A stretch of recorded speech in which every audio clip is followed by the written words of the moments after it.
Hər nazir öz dövrünü söyləyəcək. Hamısı Moskvadan idarə olunurdu. Söndür onu. Bir güllə iki dovşan vurdular da belə deyək. 9 dənə dovşan. Prezident məndən soruşdu ki, buna çox mazandıranla danışır. Onu deməzlər. Есть вещи, которые надо унести с собой в могилу. İndi bilmirəm, mən sizin sualınıza cavab verdim yoxsa yox? Çox diplomatik. Toplar danışanda diplomatlar susurlar. Nikol Paşinyan mövqeyini tam dəyişir və cənab prezidentə belə bir ritorik sual da verir. Siz istəyirsiniz ki, məni öldürsünlər.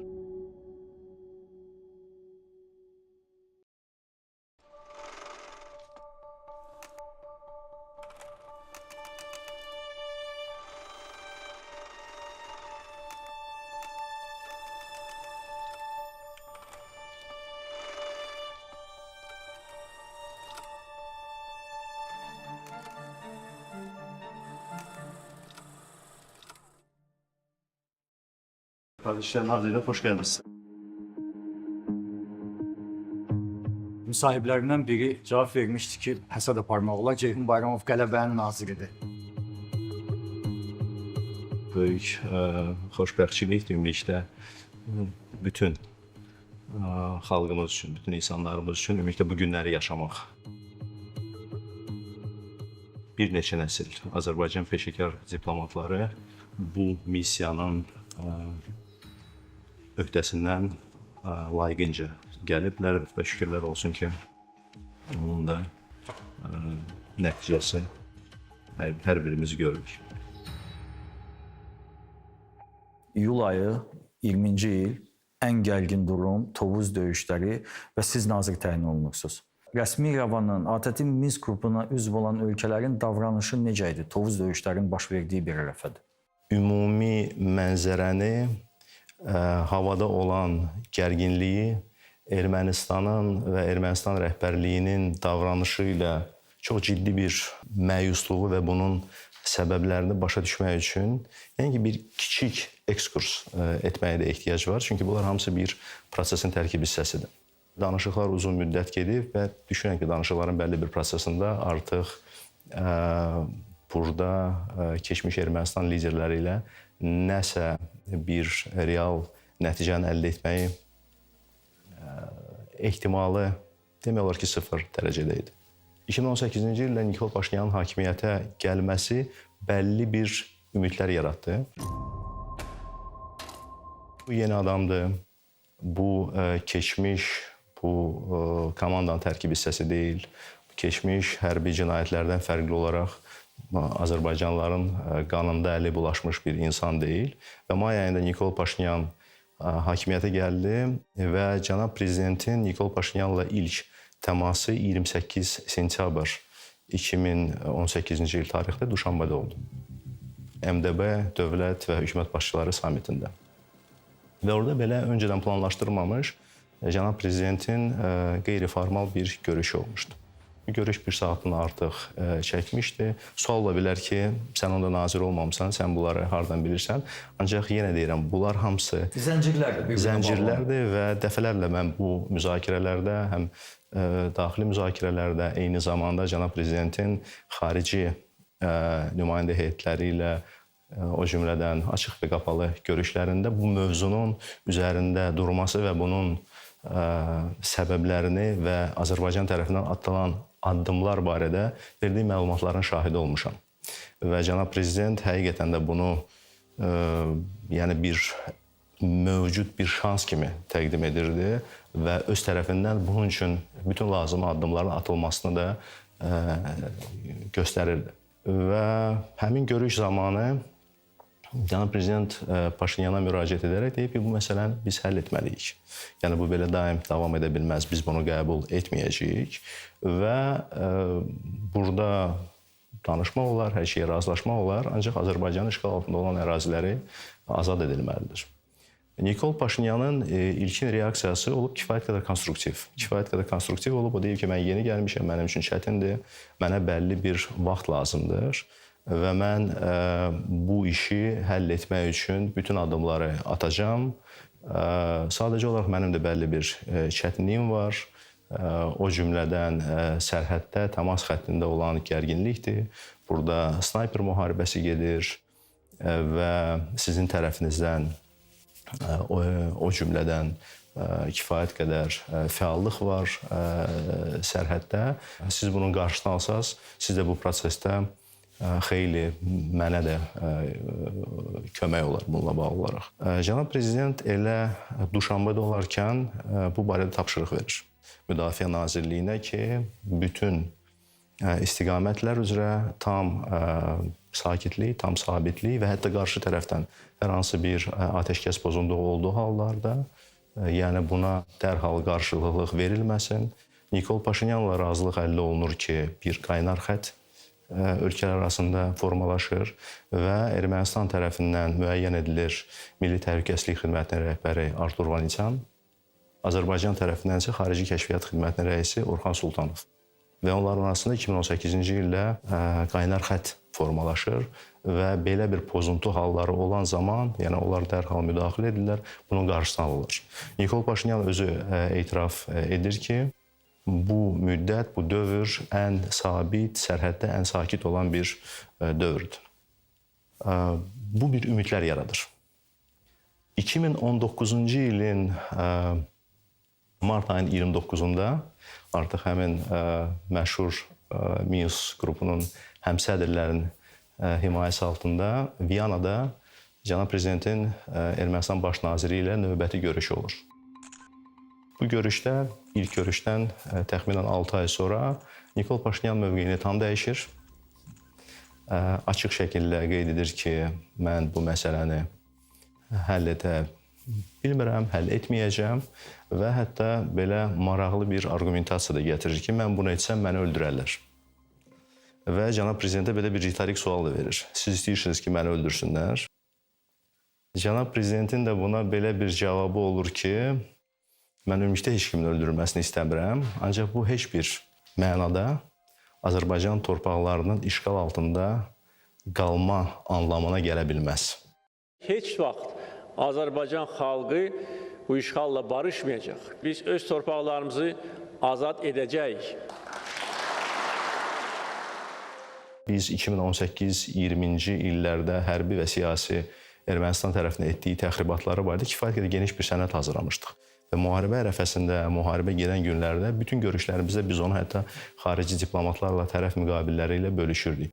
29 mart tarixində Viyana görüşü, 30 mart tarixində Ermənistanın həmin zaman olan müdafiə naziri Tonayan Amerikada erməni diaspora ilə görüşü ilə məşhur ifadəsini istifadə edir. Ես որպես պաշտպանության նախարար ասում եմ, այդ ձևաչափը տարածքներ խաղաղության դիմաց Ես այսօր վերաձևակերպել եմ, մենք հակառակն ենք անում։ Նոր պատերազմ, նոր տարածքներ։ Yeni müharibə, yeni ərazilər üzrə. Yəni artıq danışıqlar o prinsiplərdən ki, biz hansısa ərazini güzəşt edirik, status və yaxud da ki, istənilən digər güzəşt müqabilində bu olmayacaq.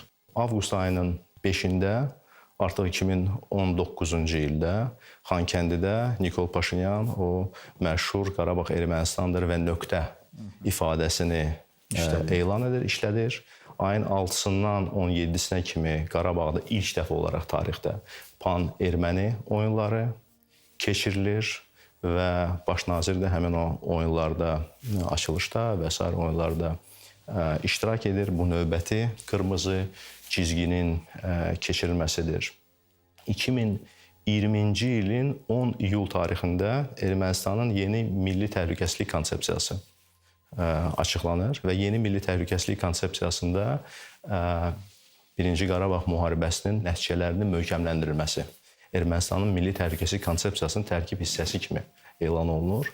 Daha sonra 12-16 iyul 2020-ci il Tovuz istiqamətində olan təxribatlar və bundan dərhal sonra Ermənistan tərəfinin nümayişkar şəkildə həmin o təxribatda iştirak edən hərbçilərin mükafatlandırılması, o cümlədən General Polad Həşimovun qətlində iştirak edən hərbçilərin nümayişkar şəklində təltif edilmələri və 23 iyul tarixində baş nazir danışıqlar prosesinə dair 7 əlavə şərti irəli sürür. O 7 əlavə şərtin hamısı qəbul edilməz idi. Təbii ki, yalnız onlardan birini mən xatırlatmaq istərdim ki, Azərbaycan ümumilikdə bu mövzunu danışmaq istəyirsə, müzakirə etmək istəyirsə, onu Ermənistanla deyil, dırnaqarası Dağlıq Qarabağlı danışıqlar aparmalıdır. Yəni, bu digər sözlə nə deməkdir? Bu deməkdir ki, 10 illiklər ərzində formalaşmış bir danışıqlar prosesini darmadağın etmək. Həmin dövrün məqamı ondan ibarət idi ki, bu gərginlik bu havada idi. Bu bilinirdi ki, bu yalnız vaxt və zaman məsələsidir. Bütün digər üsullar tükənib. Təhribata əl atdı, şuurlu şəkildə. Qələt eləmirsən, təhribat törətmirsən, cinayət törətmirsən. Cavab ver buna. Cavab ver. Ermənistanın hücumlarına cavab olaraq Azərbaycan ordusu əks hücum əməliyyatını həyata keçirməyə başladı və mən əminəm ki, elə həmin andan da Azərbaycan diplomatiyasına hücum başladı. Biz bu 44 günün bir müddət olaraq götürsək, bu da dinamikada olan bir prosesdir. İlk günlər, təzyiqlər, müraciətlər nisbətən daha təmkinli idi. Çünki ilk günlər hər kəs də düşünürdü ki, bu növbəti təmas xəttində olan bir atəşkəs pozuntusu olacaq və bir neçə gün ərzində bunu yenidən də sakitləşdirmək mümkün olacaq. Ancaq vaxt getdikcə və xüsusi olaraq Azərbaycan ordusunun uğurları artdıqca bu bir həndəsi proqressiya olaraq bütün güclərin bu prosesə qoşulması, Azərbaycana olan diplomatik, siyasi təzyiqlərin artmasının biz şahid edik. Təbii ki, onda proses üzərində oturmuş bir sistem var idi. Bu Minsk qrupu və onun həmsədrləri institutu, əsas Minsk qrupunun həmsədrləri institutu uzun illər ərzində bu proses üzərində Rusiya, Amerika, Fransa bu üç ölkənin bir monopoliyası var idi və heç kimin dünyada bir iddiası da yoxdur ki, mən bu işlə məşğulum. Ona görə 1 oktyabr tarixində məhz bu üç ölkənin prezidentlərinin də birgə açıqlaması bəyanatı oldu. Atəşkəsin elan edilməsi, hərbi əməliyyatların dayandırılması və Minsk qrupu himayəsi altında danışıqlara başlamaq. Ondan sonra çox cəhdlər oldu. Yəni burada telefon diplomatiyası, danışıqların təşkil edilməsi, hər həmsədr ölkə bir dəfə bu cəhdi etdi, bir dəfə ev sahibliyi buna etdi. Bu Moskva danışıqları 9-10 oktyabr tarixində, 23-25 oktyabr tarixində Vaşinqton danışıqları və 30 oktyabr tarixində düzdür Cenevrədə, ancaq Fransanın daimi nümayəndəliyində keçirilən 3-cü danışıqlar da orada baş verdi. Bizə təbii ki, verilən vədlər ki, biz başa düşürük vəziyyət gərgindir, hər şey fərqli olacaq, biz çox fəal şəkildə bunu edəcəyik, qısa müddət ərzində bunu həll etmək mümkün olacaq. Nədənsə 30 il ərzində bunu həll etmək mümkün deyil idi. Ancaq indi isə bizə vədlər verilirdi ki, siz dayanın, durun və indi danışıqlar tamamilə fərqli bir formatda həyata keçiriləcək. Riskləri çox idi. Çünki burada müxtəlif ölkələr, müxtəlif liderlər fərqli bir taktikalardan istifadə edirlər. Kimlərsə sırf diplomatik təzyiq bu dayanmalıdır. Kimlərsə məsələni daşıyırlar beynəlxalq təşkilatlara. Bəzi liderlər də var idi ki, açıq telefon zəngləri vasitəsilə təhdidlər edirdilər. Fransa prezidenti çox saylı telefon zəngləri etmişdi ki, siz dərhal dayanmalısınız. Bu baş verməsə, biz Fransa olaraq Dağlıq Qarabağı tanıyacağıq. Dərhal cavab almışdı cənab prezidentdən ki, siz bunu edə bilərsiniz, bizim üçün o heç nəyə dəyişməyəcək. Siz də əmin ola bilərsiniz ki, dərhal Azərbaycan-Fransa ilə bütün diplomatik münasibətləri kəsəcək. 44 günlük Vətən müharibəsi zamanı, sonradan 2000-ci, 2023-cü ilə kimi çox saylı Birləşmiş Millətlər Təşkilatının Təhlükəsizlik Şurasına məsələni daşımaq cəhdləri oldu və məsələ daşındı. Bu çox təhlükəli ssenaridir. Təhlükəsizlik Şurasına hər hansı bir yeni qərar qəbul olunsaydı, o Azərbaycanın deyək ki, güc tətbiq etməsini qınasaydı, bu belə çıxır ki, 30 il ərzində görülən işin üzərindən bir xətt çəkilə bilərdi. Yeni tamamilə fərqli bir vəziyyət yarana bilərdi və ona görə diplomatiyamızın prioritetlərindən biri ondan ibarətdir ki, heç bir yolla buna imkan verməmək. Həmin zaman əsas rol oynayan Minsk qrupunun həmsədrləri idi və bütün danışıqlar onların himayəsi altında gedirdi və bu müddət ərzində 3 dəfə həmsədr ölkələri tərəfindən danışıqlar təşkil edildi. Onların hər birinin fərqli cəhətləri var. Gərginlik baxımından Yəqin ki, Moskva.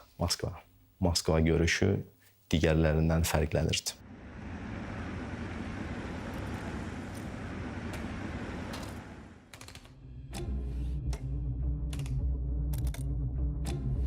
Nə qədər ağır vəziyyət olursa olsun, hətta ağır vəziyyətə də hardasa sən öyrəşirsən. Təzyiqə də artıq öyrəşirsən. Baxmayaraq ki, təzyiq arta-arta davam edirdi. Cənab Prezident müharibə zamanı heç kimə zəng eləmirdi. Heç bir liderə, Ermənistan baş nazirindən fərqli olaraq və Rusiya prezidenti ilə ilk telefon danışığı oldu 7 oktyabr tarixində. Cənab Prezident zəng etdi. Və bunun səbəbi ondan ibarət ki, 7 oktyabr tarixi Rusiya prezidentinin ad günüdür. Və artıq prezidentlər arasında uzun illər ərzində belə bir ənənə var. Dekabr ayında prezident Putin cənab prezidenti hər zaman təbrik edir. 7-sində ilk təmas olandan sonra ayın 8-də artıq birlə təmas oldu və təbii ki, bu mövzuya toxunmamaq mümkün deyildi belə bir məqamda, hətta ad günü mövzusu olandan sonra.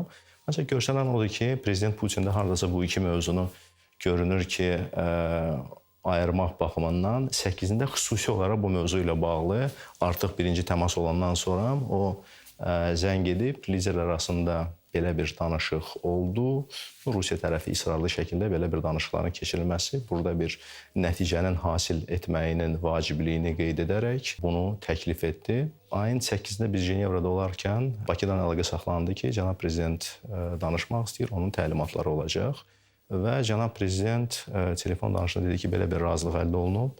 Sabah 9-da Moskvada bu mövzunun müzakirəsi ilə bağlı görüş keçirilməlidir. Ona görə sən və nazir müavini uçun Moskvaya, həmin o görüşlərdə təbii ki, öz təlimatlarını da verdi. Danışıqlar başlayanda maraqlı məqam ondan ibarət idi ki, həmin dövrlərdən artıq 5 il keçib, yəqin ki, bəzi məqamları açmağın zamanıdır. Rusiya Xaricilər Naziri Lavrov tərəflərə bir sənəd təqdim etdi. Artıq qərarın ilkin layihəsi, belə bir ki, təklif olunan bir variant təklif edildi. Götürdük sənədi, baxdıq və gördük ki, uzun sənəd deyildi. Cəmi bir neçə maddədən ibarət.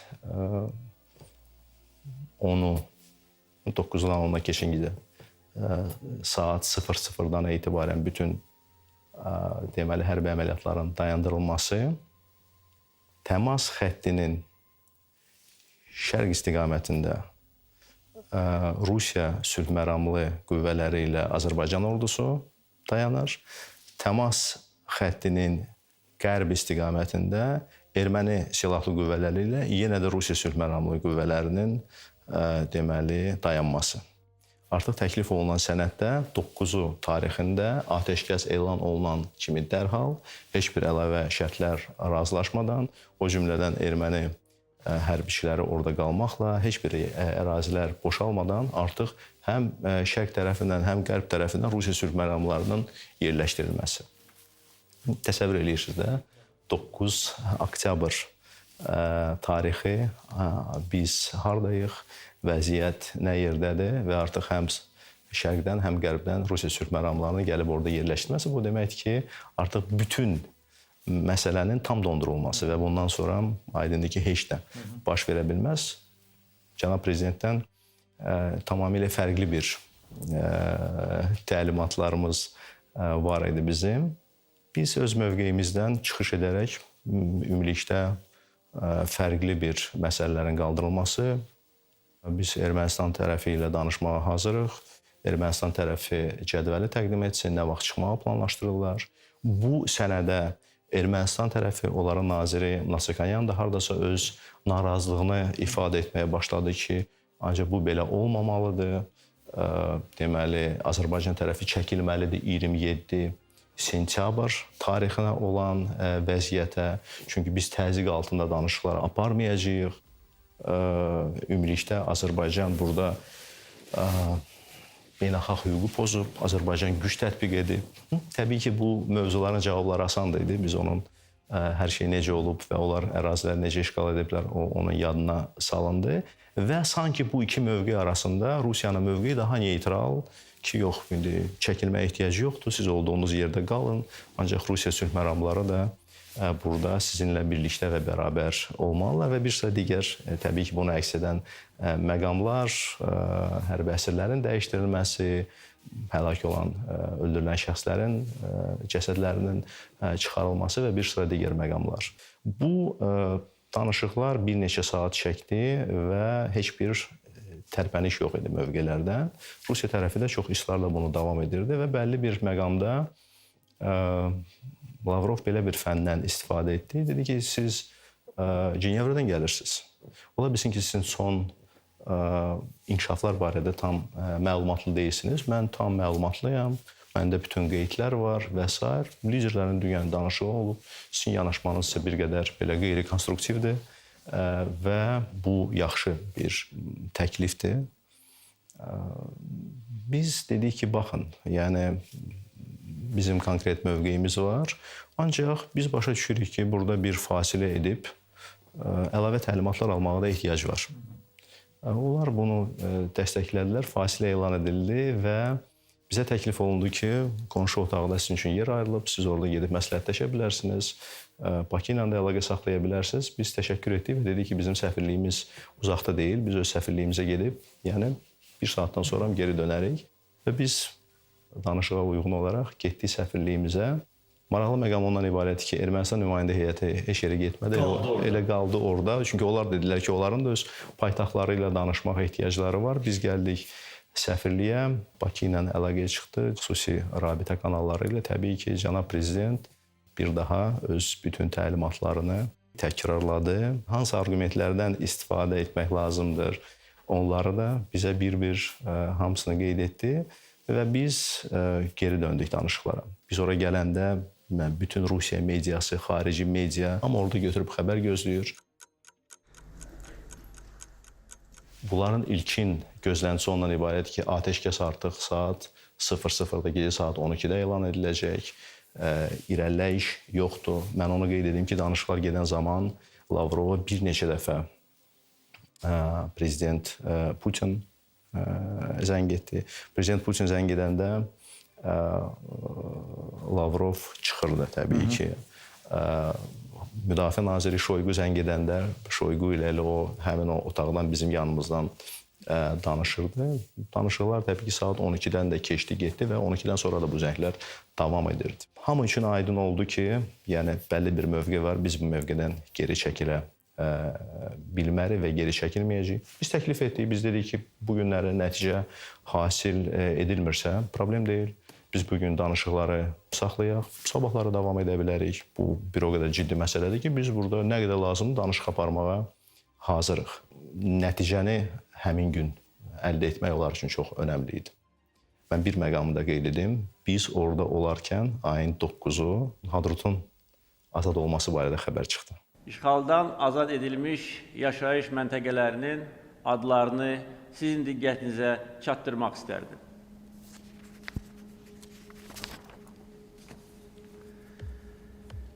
Hadrut qəsəbəsi. Artıq danışıqlar gedirdi. Danışıqların bəlli bir məqamında Fariz Rzayev mənə yaxınlaşdı. Dedi ki, çünki mən danışıqlar aparıram, yəni telefon yoxlama imkanım yox idi. Dedi ki, cənab prezidentin Azərbaycan xalqına müraciəti olub, Hadrut azad olunub. Və təxminən ondan bir 10-15 dəqiqə sonra biz erməni nümayəndə heyətində də bir təşviş gördük.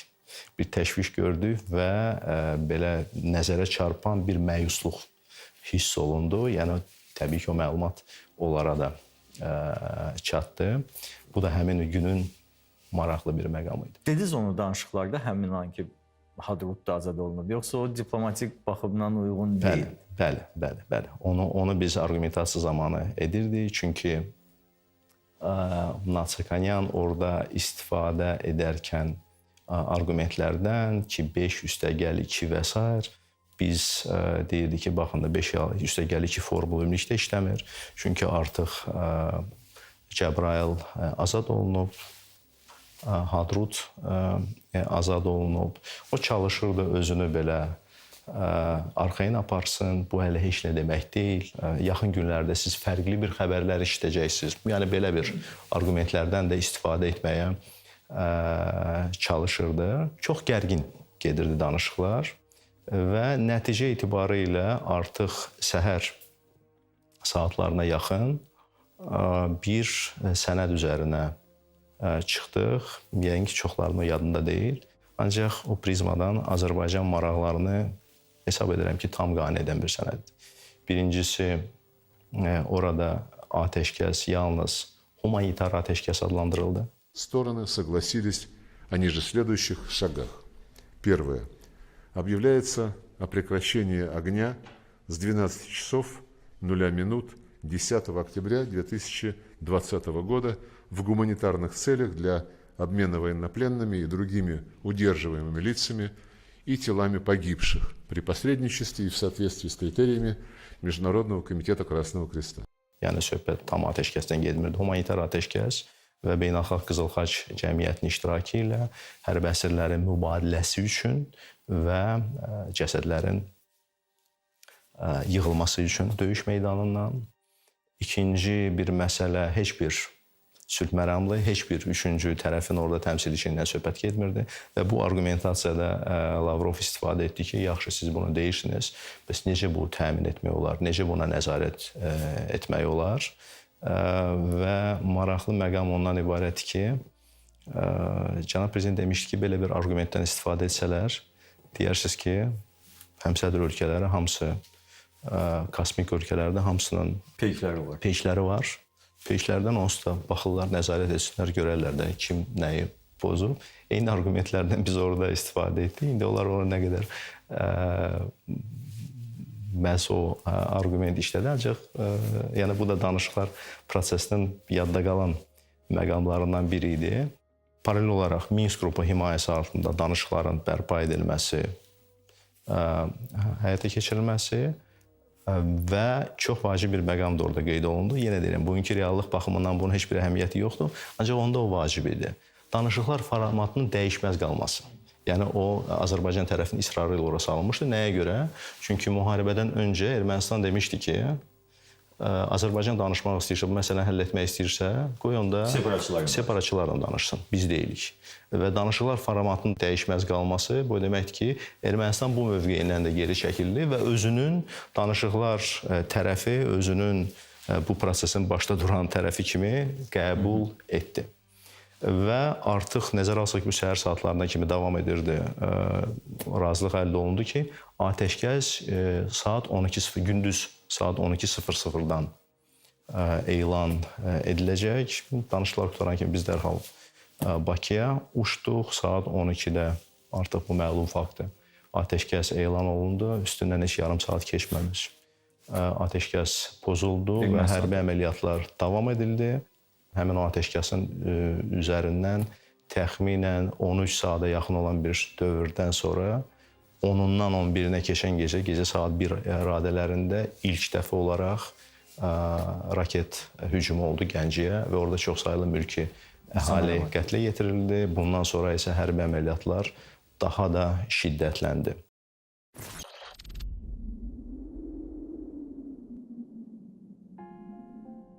Mən bir elementi də qeyd edim.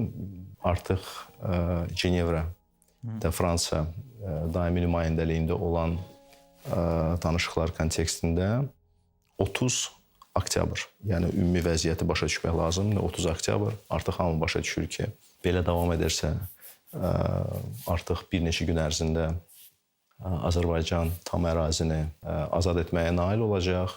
Yəni gündə yeni bir xəbərlər çıxır və yenə danışıqlar zamanı biz israrla deyirik ki, siz cədvəli verməlisiniz. Bunun başqa yolu yoxdur. Cədvəl təqdim olunmalıdır və Mnatsakanyan burada bir arqumentdən istifadə edir. Deyir ki, nəzəri olsa bu nəzəri hələ müzakirələr aparır. Deyək ki, biz bu cədvəli təqdim edirik sizə. Siz də öz tərəfinizdən təqdim edə bilərsinizmi ki, siz keçmiş Gülüstan yaşayış məntəqəsi, keçmiş Şaumyan rayonunu, Sovet dövründə olan Şaumyan rayonunun ərazilərini nəzərdə tutur. Çünki Sovet zamanında Dağlıq Qarabağ Muxtar Vilayətinin bölgəsində deməli həmin ərazilər Dağlıq Qarabağ Muxtar Vilayətinin ərazisi olub. Birinci Qarabağ müharibəsi zamanı yəni həmin ərazilər Azərbaycan Silahlı Qüvvələrinin nəzarətinə qalır və sonradan bütün bu müddət ərzində də bu artıq Gülüstan yaşayış məntəqəsi kimi olub. Mən öncədə başa düşmədim bu nəyə demək istəyir. Yəni təsəvvür 30 oktyabr tarixində bu deyir ki, biz deməli rayonların, Qarabağ ətrafı olan rayonların cədvəlini versək, siz onu bizə geri qaytara bilərsiniz. Bunlara qaytara bilərsiniz. O zaman mən özümə fikirləşdim ki, yox, bunlar təbii ki, çox qeyri-adekvat bir görüşləri və anlamı var və mən o məşhur lətifəni yada salıram. Ermənilərə futbolda qalib gəlmək olar, amma sübut eləmək mümkün deyil. Bu qədər belə qeyri-adekvat bir reaksiya var. Düzdür, o nə ilə nəticələndi, biz onu gördük. Ancaq yəni belə məqamlar adamın yadında qalır. Biz danışdıq Azərbaycana göstərilən təzyiqlərdən, amma Azərbaycana göstərilən dəstəkdən də təbii ki, danışmamaq günah olar da. Hansı dəstək göstərilirdi həmin dövrdə? Niyə görə Azərbaycanın bu dəstəyə ehtiyacı var idi? Kimlər idi? Hansı dövlətlər idi? Çox önəmli idi. Bizim üçün həmin dövr, həmin məqam nəinki hansı xüsusi bir dəstək, beynəlxalq hüquqa istinadın olunması, ölkələrin ərazi bütövlüyünə hörmətə istinadın olması artıq bu çox böyük bir məhkum idi bizim üçün. Biz hər belə bir sözü, hər belə bir cümləni biz ondan təbii ki, tuturduq. Bizim üçün bu önəmli idi. Qeyd etdiyim kimi Birləşmiş Millətlər Təşkilatının Təhlükəsizlik Şurasında 2020-ci ilin oktyabr ayında aparılan müzakirələrdə onda çox fəal şəkildə biz qoşulmama hərəkatının üzv ölkələri ilə işlədik və xoşbəxtlikdən həmin məqam 15 üzvdən 7-si qoşulmama hərəkatının üzv ölkələri idi. Və onlar bizə dəstək oldular. Onlar bizə dəstək oldular. Bir neçə cəhdin qarşısı həmin ölkələrin müdaxiləsi nəticəsində keçdi və heç bir sənədin qəbul edilməsinə imkan verilmədi. Bir məqamı mən təbii ki, xüsusi vurğulamalıyam. Bu bütün digər ölkələrin dəstəyinə rəğmən biz onların hamısına minnətdarıq. Dəfələrlə bunu ifadə etmişik. Dəfələrlə özümüzün onlara qarşı olan ondan sonraki dövrdə dəstəyimizi ifadə etmişik. Müxtəlif proseslər vasitəsilə onların təşəbbüslərinə qoşulmaqla, onların namizədliklərinə dəstək verməklə, yəni heç nə unudulmuş. Təbii ki, Türkiyə Respublikasının, Türkiyə Cümhuriyyətinin rolu ilə istənilən digər ölkələrin mövqeyi, o cümlədən diplomatik müstəvidə bu tamamilə fərqli bir məfhumdur. Türkiyənin dəstəyi bir mənalı idi, qətiyyətli idi, bizim üçün ən dəyərli idi və burada bilirsiniz ki, hər ölkənin xarici siyasətini müəyyənləşdirən onun lideridir, ölkə başçısıdır və Cumhurbaşqanı Rəcəb Tayyib Ərdoğanın mütəmadi şəkildə Azərbaycanın yanında olması, Azərbaycanın haqq mövqeyini dəstəkləmək, onun verdiyi açıqlamalar, onun cənab prezidentlə mütəmadi danışıqları, hər danışığı bu dəstəyi bir daha ifadə etmək üçün istifadə edilməsi bu əvəz olunmaz idi. Bu sabah İlham Aliyev kardeşimle görüştük. Şu andaki gelişmeleri bizzat kendisinden dinledim. Elhamdülillah. Ve olumlu gelişmeleri kendisinden dinleyince de ayrıca mutlu oldum. Zafere inşallah yaklaşıyoruz. 44 gün ərzində Mövlud Çavuşoğlu 5 dəfə Azərbaycana səfər etdi. Elə bir səfərlər olub ki, 2 saata gəlib, 3 saata gəlib. Gecə saat 12-də gəlib, yəni başqa 2 saat, 3 saat burada qalıb, saat 3-də, 4-də geri uçub.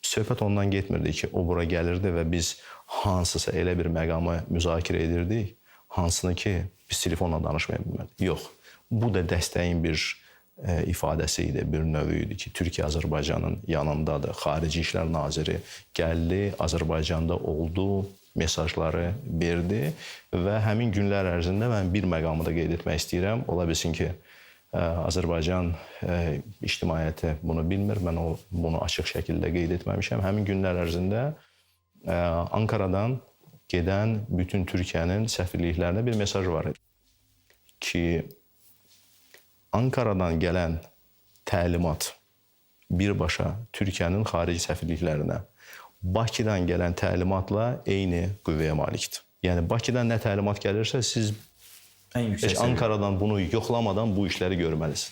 Təbii ki, biz dövlət qaydaları, diplomatik etiket, bir dövlət mədəniyyəti, təbii ki, biz bunu etmirdik. Biz heç bir Türkiyə səfirliyinə birbaşa müraciət etmirdik. Sözümüzdə olanda Türkiyə Xarici İşlər Nazirliyi vasitəsilə. Ancaq bu mesajın verilməsi, bu həqiqətən də dünya diplomatiyasında bənzəri olmayan bir faktdır və bu sözdə deyil, əməldə əsl qardaşlığın bir təzahürü idi və həmin o məqamda.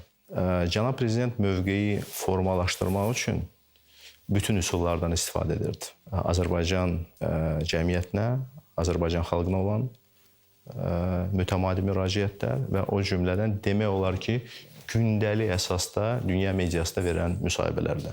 Ola bilsin ki, prosesin içində olan insanlar ki, çünki bu bizim üçün daha aydın görsənirdi. Ancaq mən əminəm ki, kənardan həmin o çıxışlar təhlil olunsa və həmin 44 günün dinamikası kontekstində, orada insanlar, tədqiqatçılar çox maraqlı korrelyasiyanı görərlər. Orada heç bir söz elə-belə deyilməyib. Ümumi bir dəstxət var idi. Azərbaycan əraziləri azad edilməlidir, bizə cədvəl verilməlidir, erməni hərbçisi bizim torpağımızda qala bilməz, kifayət qədər sərt ifadələrlə ölkəmizdən onların izi tozu da itməlidir.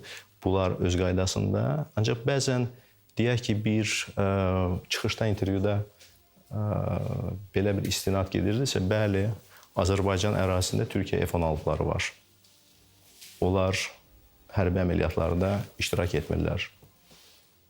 Onlar, deyək ki, girdədilər. Ancaq lazım olarsa, həmin o F-16'ları kimsə buna müdaxilə etsə, onları göydə də görəcəklər. Mənə sual verilir ki, Türkiyənin F-16'ları nə gəzirsiniz? Mən cavab verməkdən yorulmuşam. Gedin açın da peykiniz var da, görmürsünüz nə qayırır. Gedin baxın da F-16 neyinir? Havadadır, yerdədir. Hər kəs bilir ki, yerdədir. Ödə təlimlər üçün gəlir və müharibə başlayanda qalıbdır. Türkiyə qardaşlarımız onları saxlayıblar bizə mənəvi dəstək vermək üçün. Bir də ki, əgər bizə qarşı kənardan agresiya olarsa, o F-16'ları görəcəklər onlar. Yəni, bu ifadə, kimsə bunu təhlil etsə ki, həmin günlər hansı təmaslar olub, bu o cümlədən hansısa cəhdlərə cavablar edir. Cəhdlər, bu elə-belə deyilən sözlər deyildi. Biz artıq gəlib çatdıq 44 günlük müharibənin, Vətən müharibəsinin son günlərinə. Ermənistanın kapitulyasiya aktı necə oldu, baş verdi? Çünki cəmiyyətdə bir elə böyük narahatlıq var idi o vertolyot vurulandan sonra Ermənistan kapitulyasiya aktını imzalayandan sonra Rusiya sülh məramları, xalq bayram eləyirdi, amma yenə də inan sona qədər ki, doğrudan mı bitdi deyə bir şey var idi. Ona görə bax, o kapitulyasiya aktının hazırlanması necə baş verdi, hansı proseslər oldu, necə razılaşmaya gəldilər? Təbii ki, artıq son günlər hər şey bu istiqamətdə gedirdi. Noyabrın 8-nə yaxın olan bir tarixlərdə Ermənistan artıq bizim şərtlərimizi qəbul etməyə hazır idi. Orada əsas qəbul olunmayan məqam Şuşa ilə bağlı idi. Cənab Prezidentin də mövqeyi tam sərt və qəti idi bununla bağlı olaraq və bütün danışıqlarda bu gedirdi ki, Şuşasız bu məsələ həll oluna bilməz. Şuşa müzakirə mövzusu deyil. Ona görə artıq Azərbaycan xüsusi təyinatları Şuşaya daxil olarkən, çünki Şuşanın təmizlənməsi də 2 günə yaxın olan bir vaxt çəkdi.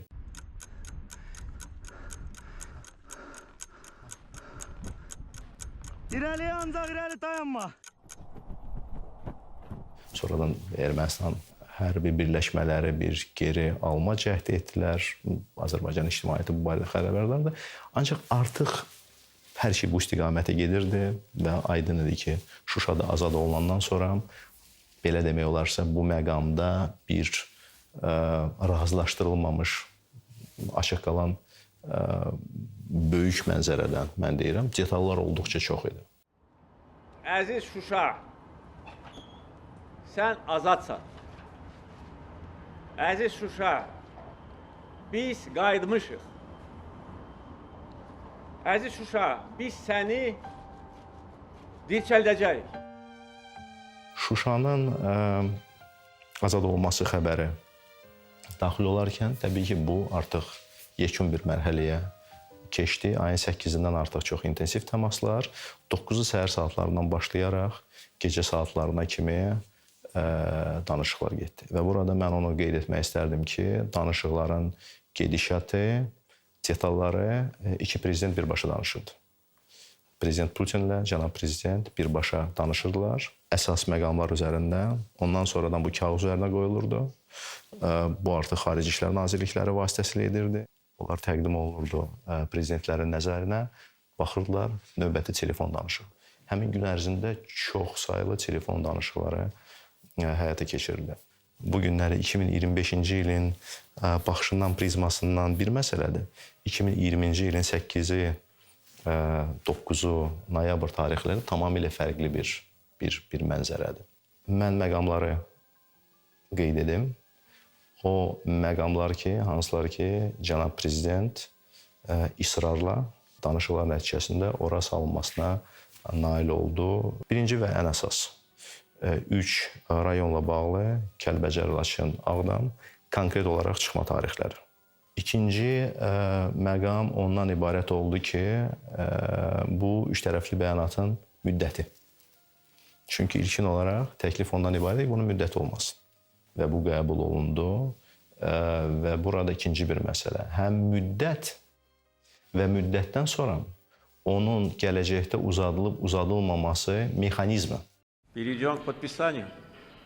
Yadınızdadırsa, orada çox, yəni başqa tərəflərdən asılı olmayaraq, istənilən bir tərəfin müraciəti əsasında bunun növbəti 5 illik dövr üçün uzadılmaması barədə qərar qəbul edə bilər.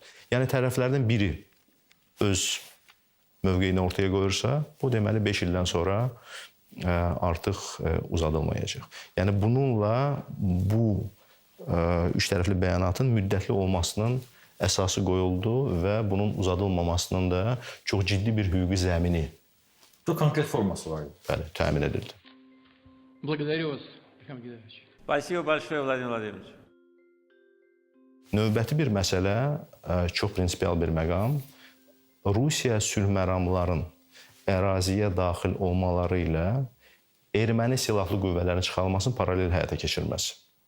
Və orada istifadə edilən terminologiya, yəni orada söhbət getmirdi ki, Ermənistan silahlı qüvvələri, Ermənistan Respublikasının erməni silahlı qüvvələri ki, sabahları bizə qarşı bu arqument istifadə ola bilməsin ki, bu söz oyunu. Çünki biz bunu hər zaman köhnə dövrlərdə bu biz deyilik, bu onlar deyil, bu bizik. Yəni bu yollardan biz erməni silahlı qüvvələri və bu bizə növbəti dövrdə 2020-23-cü illə bizim əlimizdə düzdür, ermənilər onu yerinə yetirmədilər və ya tam yerinə yetirmədilər. Ancaq bu da bizim əlimizdə, düşünən ki, bu barədə danışmaq imkanımız olar, çox ciddi bir arqumenti çevirdi. Biz ondan hər yerdə istifadə edirdik ki, üç tərəfli bəyanat pozulur, pozulmaqda davam edir. Siz bununla bağlı öhdəlik götürmüsünüz. 4-cü maddə yazılıb Rusiya sülh məramlı qüvvələrinin yerləşməsi ilə paralel olaraq erməni silahlı qüvvələrinin çıxarılması məqamı bu olduqca önəmli bir mövzu idi. Rusiya sülh məramlarının dəqiq sayının göstərilməsi, hansı silaha sahib olma hüquqlarının olması orada Çox konkret şəkildə söhbət yüngül silahlardan yalnız gedirdi. Azərbaycanın ümumilikdə kommunikasiyalar barədə mövzu və ayrıca olaraq Azərbaycanın qərb bölgələri ilə Azərbaycanın Naxçıvan Muxtar Respublikası arasında maneəsiz keçidin təmin olunması. Demək olar ki, bir günlük intensiv danışıqlar nəticəsində əldə olunan, hasil olunan bu nəticədir. Hansı ki, bizə də yəni bunu geniş formada interpretasiya etməyə imkan verdi və yenə də monitorinq mərkəzi. Monitorinq mərkəzinin Qarabağda təsis edilməsi hamı həmin o gün bunu bilirdi ki, söhbət Türkiyə-Rusiya monitorinq mərkəzinə gedir. Hamı bunu başa düşürdü, qəbul edirdi, bu danışılmışdı. Sadəcə olaraq bu mövzu ilə bağlı da məhz sənədin özündə bunun Türkiyə-Rusiya monitorinq mərkəzi kimi deyil, monitorinq mərkəzi kimi deyilməsi ancaq razılaşma da ondan ibarətdir ki, bir gün ərzində artıq Rusiya ilə Türkiyə arasında bununla bağlı saziş olacaq. Bu razılıq da orada əldə edildi. Laçın koridorunun eni məsələsi. Laçın koridoru mövzusu bu 10 illiklər ərzində müzakirə olunan, bu danışıqlar prosesinin ən vacib elementlərindən biri idi. Və Laçın koridorunun müzakirəsi barədə, eni barədə danışarkən hər zaman müzakirə masasında olan xeyli daha geniş bir ərazi götürülürdü. Yəni, Laçın koridorunun nəticə etibarilə eninin 5 kilometr kimi müəyyən edilməsi, bu ilkin təklifin dəfələrlə azaldılması deməkdir. Yəni, bu da daraldı. Və növbəti vacib məqam ondan ibarətdir ki, qısa müddət ərzində alternativ yolun tikilməsi və Laçın şəhərinin geri qaytarılması. Bu da həmin o sənədə daxil edildi, hansı ki, həmin o hərəkətlərin və Laçın şəhərinin 2022-ci ildə qaytarılması təmin edilir. Bəli, qaytarılmasını təmin edilən məqamların hamısının əsası üç tərəfli bəyanatda qoyuldu. Bir məqamı da qeyd etmək lazımdır. Başa düşürük. O günlər hamımızın yaxşı yadımızdadır. Birincisi, yəni Azərbaycan vətəndaşının, Azərbaycan hər bir insanının daxilində də bəlli bir narahatçılıq var idi. Axı biz qalib gəlirdik. Nəyə görə bu başa çatdırmadıq? Azərbaycan bayrağı Xankəndidə ucalması. Ancaq sonraki proseslər bunu göstərdi ki, bu yeganə düzgün qərar idi o məqamda.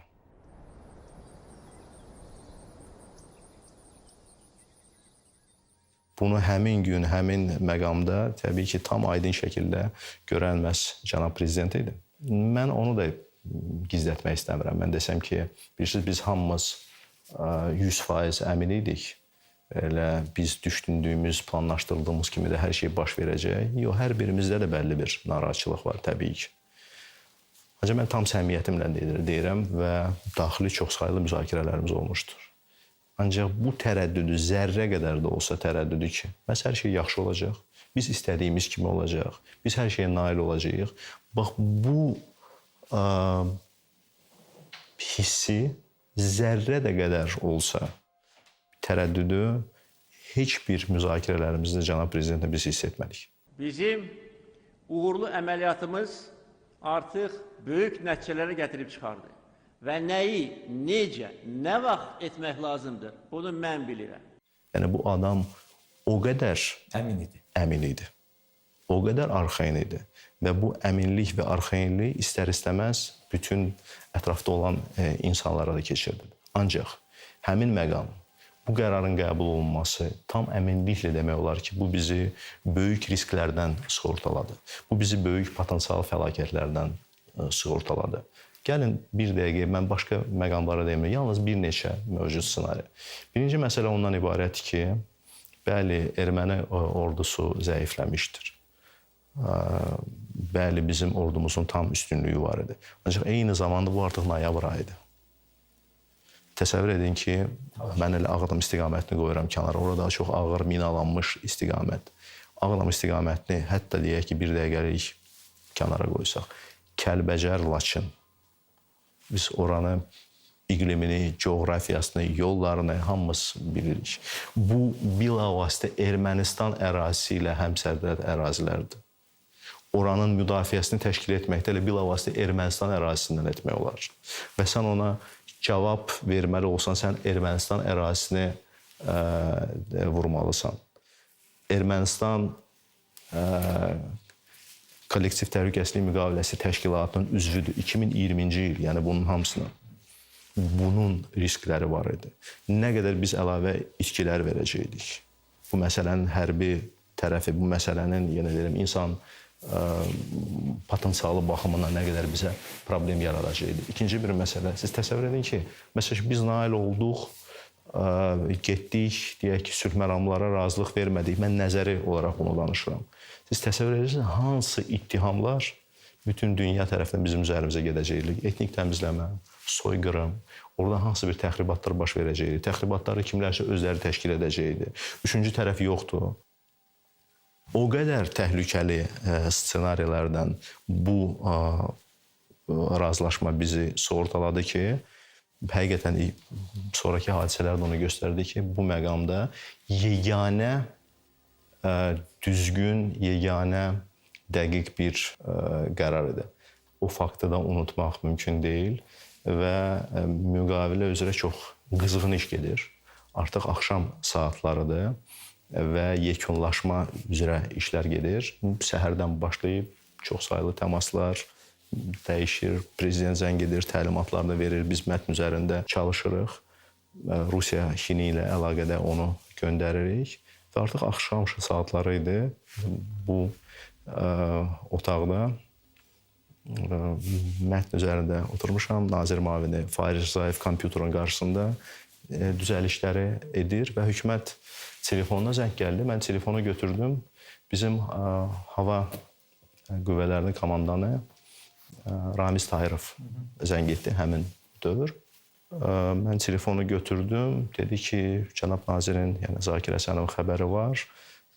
Ancaq onun da mən başa düşürəm ki, həmin məqam çox saylı tapşırıqları var idi. Çünki bu artıq 9-undan 10-una keçən, yəni bunu elan etmək deyil, bunu təşkil etməlisən. Sən hərbi əməliyyatlar gedir, bunu dayandırmaq, yəni sözdə asandır. Ancaq bunu təşkil etmək bu tamamilə fərqli və Müdafiə naziri də bu işlərin üzərində durub və dedi ki, bəs cənab nazirin də xəbəri var və onun tapşırığına sizə zəng edirəm. Bir hadisə baş verib. Nə hadisə? Bəs Naxçıvan istiqamətində uçan bir helikopter tərəfimizdən vurulub. İlk növbədə məlumat daxil olanda başa düşdüm.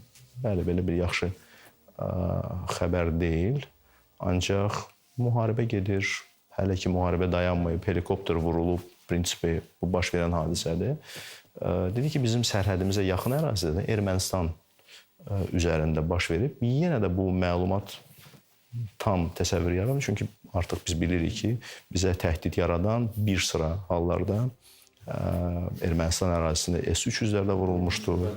Yəni bu birinci deyildi ki, deyim ki, keçim. Peki, məlumatlar yavaş-yavaş daxil olmağa başlayır ki, bəs helikopter Rusiya hərbi bazasına aiddir. Bu Rusiya helikopteridir və pilotlar da Rusiya vətəndaşlarıdır. Bu təbii ki, bu problemdir.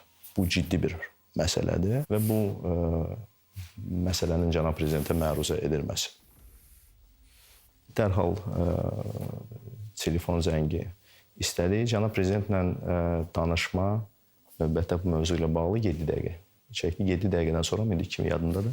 Cənab prezidentlə əlaqəyə çıxmaq imkanı oldu. Cənab prezident artıq xəbəri var idi. Mən burada cənab prezidentin reaksiyasını demək istəyirəm. Yəni cənab prezident o məlumatı ondan ola bilsin ki, 1 dəqiqə, 2 dəqiqə əvvəl əldə etmişdir. Müxtəlif potensial fikirlər ola bilərdi. Hərbçilər tərəfindən də bunu araşdıraq, edək, tələsməyək və s. Cənab prezident dərhal dedi ki, bəli, xəbərim var.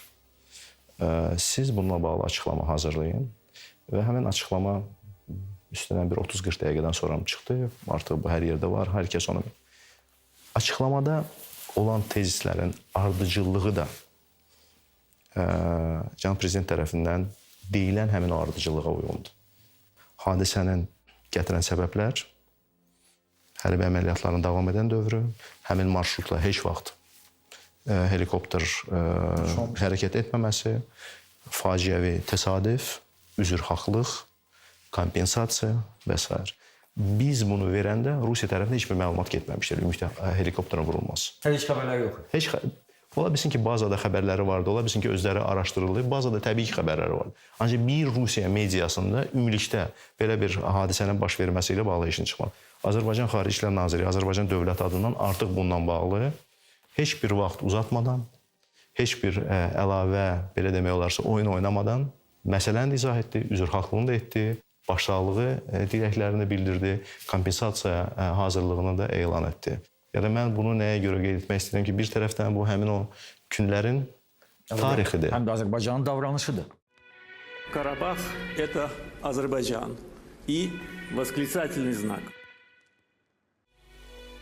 Baxmayaraq ki, biz görüşə razılıq verməmişdik və bu görüş baş tutmadı. Cenevrədə danışıqlar gedən otelə gələndə, onlar orada oturmuşlar foyedə, ümidləri var idisə ki, nətərsə bu danışıqlar prosesinin tərkib hissəsi olacaq. Biz buna imkan vermədik.